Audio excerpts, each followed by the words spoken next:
فيلم بيعتبر أضخم ملحمة تاريخية قدمتها السينما المصرية. العمل اللي حفل بكوكبة رائعة من أهم فناني السينما والمسرح في مصر في وقت إنتاجه. فيلم الناصر صلاح الدين سنة 1963، واحد من أهم المشاريع الفنية السينمائية وأضخمها على الإطلاق طوال القرن العشرين. أيها العرب، هذه معركة الشرف. السفاحن هاجم المهاجرين العزل هازئا بكل المعاهدات. واجبنا المقدس هو أن نمحو من على وجه الأرض هذا السفاح ونلقي به إلى الجحيم. الفيلم كتب له المعالجة الأولية المخرج الكبير عز الدين ذو الفقار، لكن القدر ما أمهلوش لإخراجه بسبب تدهور حالته الصحية. وبعد اعتذاره تولى يوسف شاهين إخراج التحفة الرائعة دي، واللي شارك في كتابة قصتها والسيناريو والحوار عدد من القامات الكبيرة في مجال الأدب، زي الكاتب الكبير يوسف السباعي والكاتب الكبير عبد الرحمن الشرقاوي وأديب نوبل الكبير نجيب محفوظ. أما بطولة الفيلم فكانت للفنان الكبير الفارس أحمد مظهر، اللي جسد شخصية صلاح الدين الأيوبي في فترة من أكتر فترات حياته زخماً، وهو بيواجه جيوش أوروبا وملوكها وسلاطينها وأمرائها اللي كانوا جايين في واحدة من أقوى وأعنف الهجمات الصليبية على بلاد الشرق، واللي خاض ضدهم معارك كتير عشان يصدهم عن احتلال بيت المقدس. عامل الدرع الذهبي من أليكس الثاني إمبراطور بيزنطيا، قائد أعلى فرسان المعبد. صلاح الدين عبد الله، خادم العرب. لكن الفيلم ما كانش مجرد معارك وسيوف وخيول وقتلى وجرحى. الفيلم كان بيطرح فكرة أكبر بكتير وأبعد، فكرة الوحدة والتسامح، وإن القوة الحقيقية مش بس في السلاح والعتاد، لكن في الإيمان والأخلاق، وهم دول وقود النصر الحقيقي. استريح. فلاح كروم من نورمانديا. كل يد تنبت الحياة الخضراء من الأرض اليابسة. يجب ألا تمتد بالمعول للحضارة وحياة الإنسان. ما نقدرش نفصل الفيلم عن اللحظة التاريخية اللي اتعمل فيها، وخصوصاً إنه كان إنتاج كبير شاركت فيه المؤسسة العامة للسينما بقوة عشان توصل رسائل معينة من خلاله.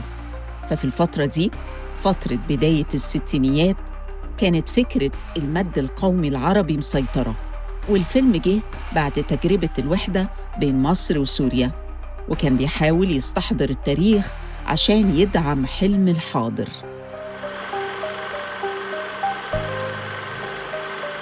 وصلاح الدين في الفيلم مش بس بطل في القرن ال12، لكنه كان رمز سياسي بيعكس صورة القائد جمال عبد الناصر، اللي كان بيحاول يجمع العرب تحت راية واحدة لمواجهة خطط الاستيطان الصهيوني اللي بدأ من الأربعينيات.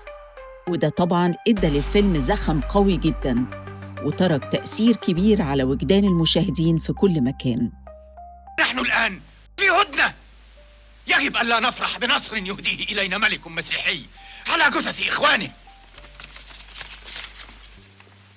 وبعد أن أدبر وسيلة قطع الهدنة، وبعد أن تشتبك جيوش ريتشارد في المعركة، سأنسحب بقواتي من الميدان تاركا خطوطه مكشوفة أمامكم. ما قيمة هذا النصر الذي يلطخه العار؟ أحمد مظهر قدم الدور ده بأداء فيه هيبة وهدوء وثقة، خلى الشخصية تبان رمز أكتر من مجرد قائد تاريخي، مش كمحارب قوي وباسل، إنما كمان كقائد عادل بيدور على السلام قبل الحرب، وبيحترم عدوه حتى وهو بيقتله. وده ظهر جداً في المشهد اللي بيصمم يروح فيه معسكر الصليبيين عشان يعالج ريتشارد قلب الأسد بعد ما انضرب غدر بسهم مسموم.